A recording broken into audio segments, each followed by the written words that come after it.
Dr. Shahira Abdullah.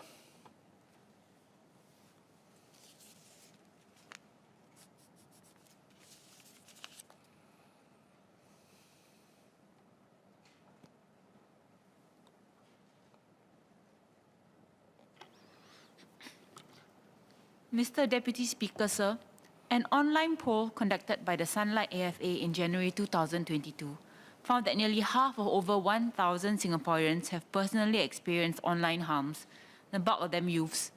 About 43% of them will not take action against it. They think it will not make a difference. This is concerning. It is clear that although online spaces have opened up a whole new world of information for youths, allowing them the opportunity to express themselves and connect with people globally, it has also exposed them to new forms of dangers that the previous generation have not faced, such as cyberbullying and online grooming. Sir, an important aspect of the bill is that it has attempted to define its content, identifying 7 categories of egregious harm. I agree with these categories, as they would bring about the most harm to society. Having these definitions gives enhanced clarity to online communication services as to what is harmful in Singapore's context. For example, in 2020, a Facebook post from the NUS AT Society, which is actually not affiliated with NUS, suggested using the Bible and Quran as alternatives in the event of a toilet paper shortage. In that situation, IMDA stepped in to ask Facebook to disable access to the post before it was taken down. As a healthcare professional, I'm also gratified by the inclusion of content that constitute a public health risk. A 2021 systematic review, which studied the impact of fake news on social media and its influence on health during the COVID-19 pandemic, found that social media platforms have contributed to the infodemic, which can perpetuate fake news and information. This, in turn, has caused distrust in governments, researchers, and health professionals, which directly impacts people's lives and health.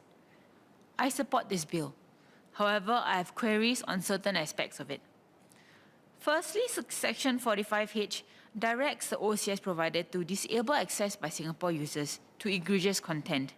May I ask whether there's a specified amount of time the OCS would have to disable the content? Certain content may be more harmful and may need to be disabled immediately to mitigate the damage.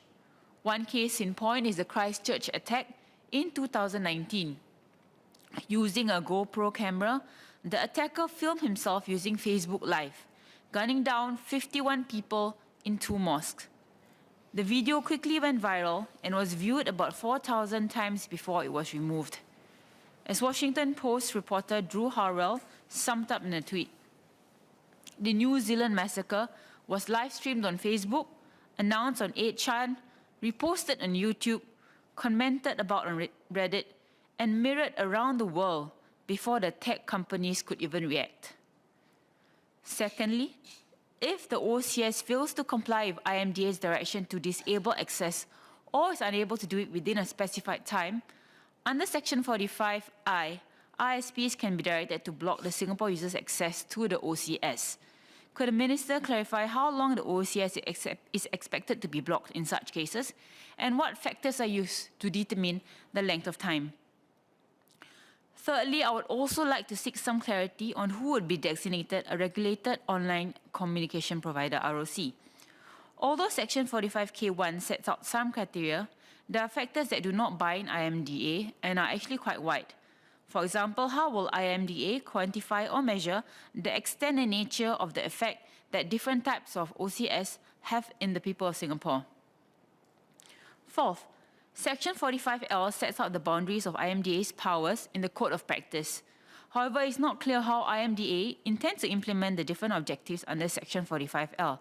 Could I seek clarification regarding the type of measures that may be introduced by IMDA under the Code of Practice?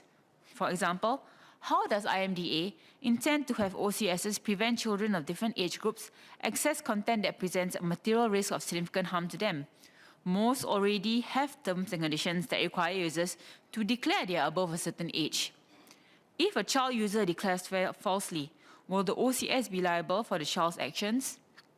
If an OCS sets out community terms that explicitly prohibits egregious content, but a user posts such content, will the OCS be liable for the publishing of such content?